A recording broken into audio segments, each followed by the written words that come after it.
Bonjour à tous et bienvenue dans cette nouvelle vidéo, je suis super content de vous retrouver comme vous avez pu le voir dans le titre. Aujourd'hui on se retrouve pour un petit récap de mes trades concernant le mois de juillet. Alors c'était un mois qui était quand même assez intéressant, malheureusement j'ai pas pu prendre beaucoup de positions car comme vous le savez je viens d'ouvrir mon mentorat de trading, donc mon école de trading et forcément ça m'a pris beaucoup de temps. En début de mois j'étais aussi parti en vacances quelques jours donc forcément j'étais pas présent sur les marchés vraiment 24 heures sur 24 donc j'ai raté quand même pas mal d'opportunités. Mais malgré ça j'ai quand même réussi donc à atteindre mon objectif donc qui était mensuel et donc c'est ce qu'on va voir aujourd'hui en vidéo. Donc je vais passer tout de suite sur mon ordinateur, je suis sur TradingView et je vais donc passer sur le mode replay. Donc pour les personnes qui utilisent le mode replay, c'est un mode qui est quand même assez pratique, surtout pour effectuer du backtesting. Donc au moment où je vous tourne cette vidéo, on est durant le mois d'août, donc ce que je vais faire c'est que je vais revenir en arrière. Donc je vais commencer avec les dernières positions que j'ai pu prendre durant le mois de juillet et je vais revenir donc jusqu'aux premières tout simplement. Donc la dernière avait été faite le 25 juillet. Donc c'était tout simplement la prise de position du dimanche, je crois que je vous l'avais partagé le dimanche, et du coup c'était voilà, une position qui a été super intéressante, j'avais touché donc 5 R. Je vais revenir un petit peu et vous expliquer donc mon analyse. Donc on pouvait voir là en M30 que le marché était quand même assez baissier. Clairement donc c'était pertinent de short le marché, car comme vous le savez, moi j'incite toujours donc à faire des trades de continuation, car le RR est souvent bien plus intéressant. Donc comme on peut le voir ici, donc là j'ai un petit indicateur donc qui me donne la session asiatique. Et on peut voir donc ici que c'était l'ouverture de Londres. Et on peut voir en fait qu'à l'ouverture de Londres, eh bien, le Composite Man est venu récupérer la liquidité donc qui était au niveau de la session asiatique. Donc il est venu chercher le high et donc il est venu toucher une petite supply ici qui était très pertinente puisqu'il y avait une zone de liquidité juste en dessous. Donc je ne sais pas si vous arrivez à bien voir, mais ici en fait on avait un EQH. Donc forcément c'était une zone de liquidité et quand le Composite Man est passé au-dessus de cette zone, il a tout simplement récupéré de la liquidité. Donc il est venu toucher ma petite supply qui était ici, donc il était 8h30, je vais passer donc en 1 minute et je vais vous montrer la manipulation.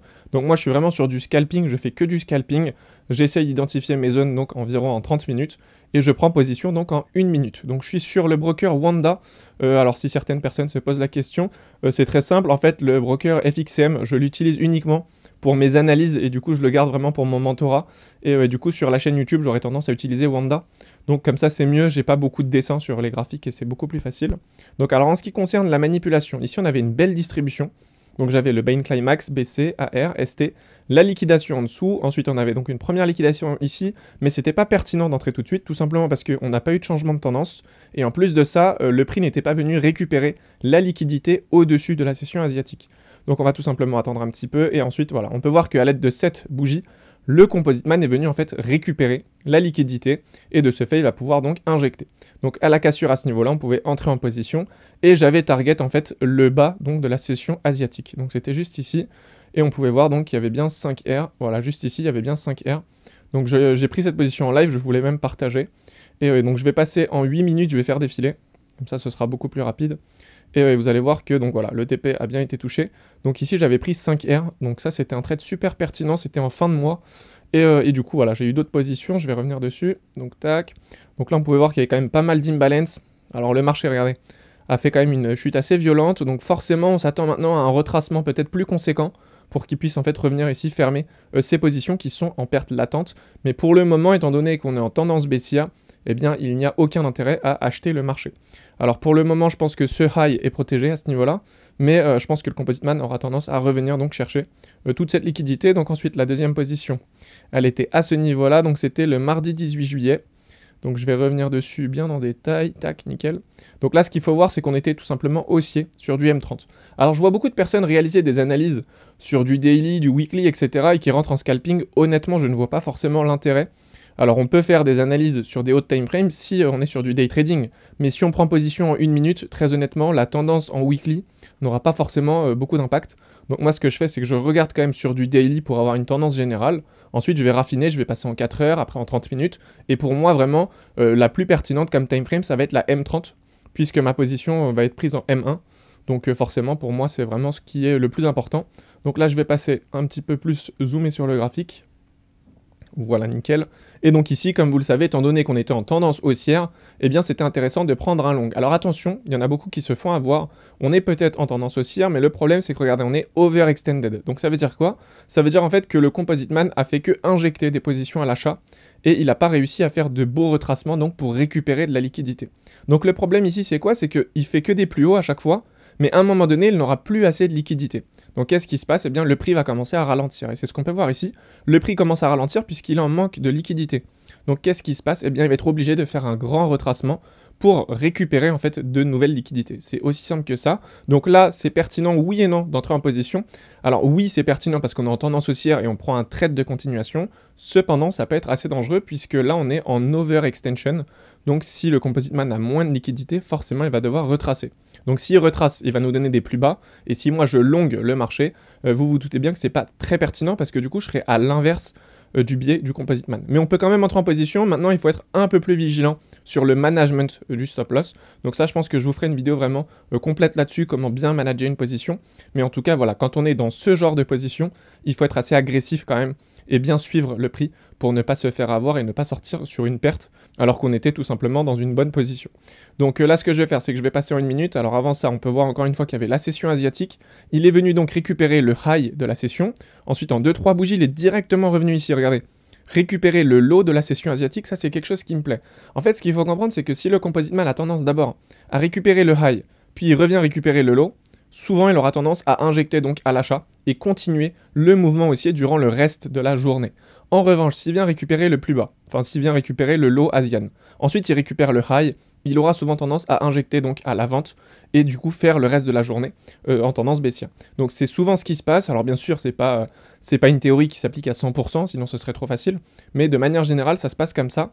Bien sûr, ici, il y avait une annonce économique, sinon ça aurait été trop facile, et moi je suis sorti avant l'annonce économique. Dans tous les cas, comme vous le savez, je n'aime pas rester en position durant une annonce économique, même si j'ai pu, voilà, peut-être placer mon stop loss ABE, je trouve que c'est pas pertinent, je préfère à chaque fois couper ma position, donc voilà, j'aime bien faire attention quand même, quand je prends position, je ne veux aucune annonce, et au moins j'ai de plus grosses probabilités que mon scénario se réalise. Donc à ce niveau-là, je pense que vous l'avez compris, ma demand était placée juste ici, c'était assez pertinent, puisque juste en dessous on avait un beau mouvement de liquidation, vous voyez, ça c'était une bougie de liquidation. Donc je pense que selon moi, le lot à ce niveau-là était protégé, vous voyez, il n'y a pas d'imbalance, il n'y a rien, donc le Composite Man n'aurait pas plus d'intérêt à descendre si c'est pour faire un mouvement haussier. Je pense que vous êtes d'accord avec moi, c'est pas cohérent qu'ils viennent faire un mouvement comme ça, regardez, qu'ils viennent nous faire un mouvement comme ça pour remonter, vous voyez.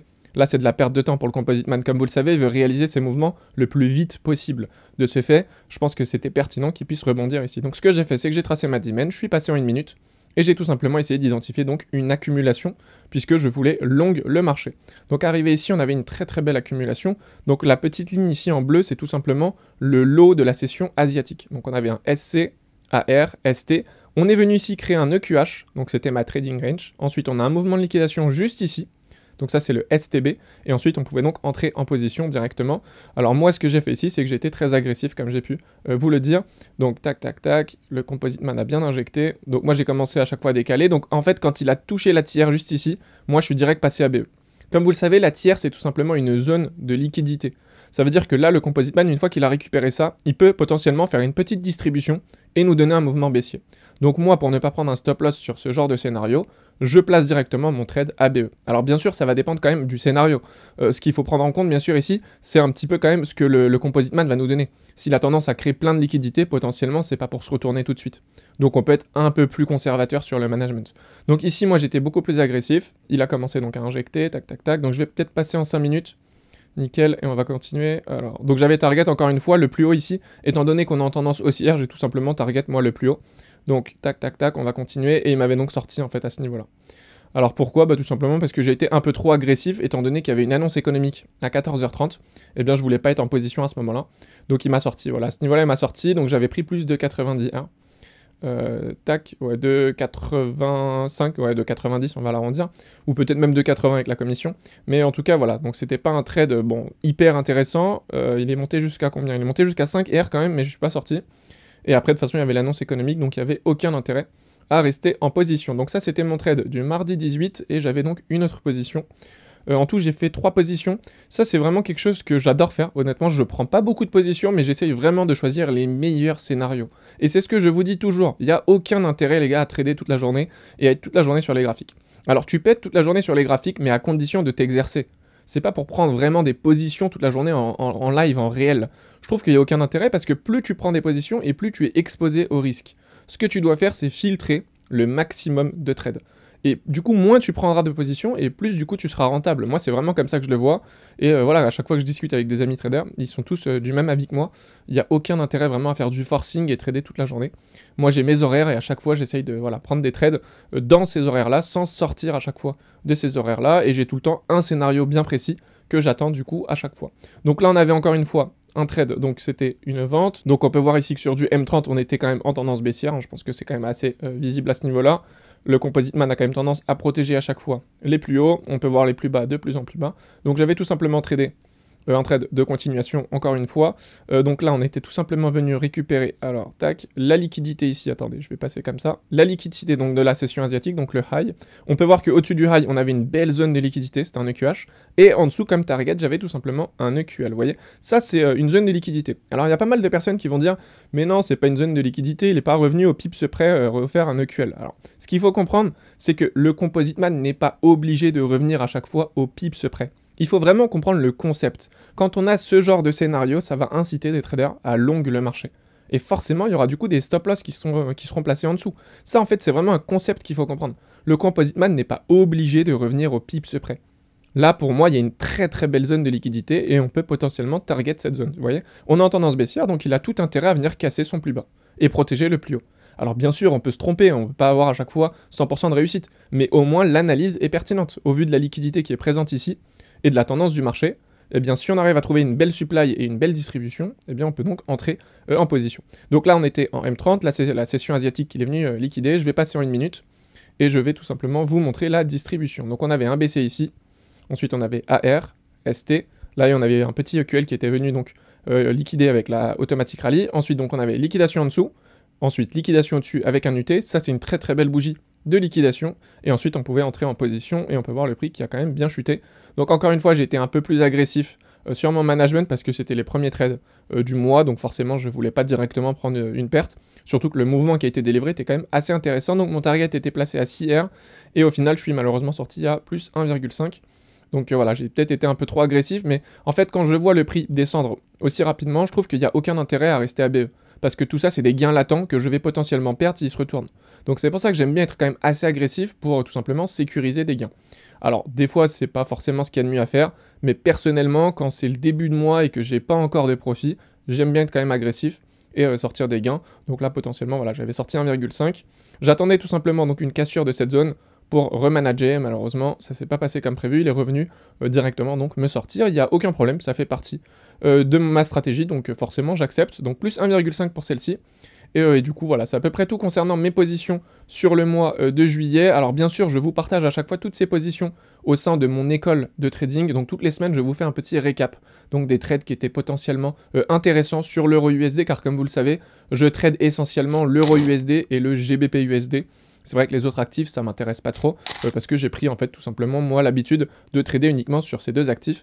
Donc voilà, comme je vous disais, je vous partage tout ça au sein de mon école de trading, donc pour toutes les personnes voilà, qui sont intéressées et qui cherchent peut-être à se former très sérieusement au trading, n'hésitez pas à faire un petit tour, je vous laisse un lien en bas de cette vidéo, donc vous aurez tout simplement une formation de 1 heure qui est totalement offerte, et vous pouvez également donc réserver un appel avec moi ou un membre de mon équipe pour tout simplement parler un petit peu autour du mentorat, de vos objectifs, de vos attentes, etc.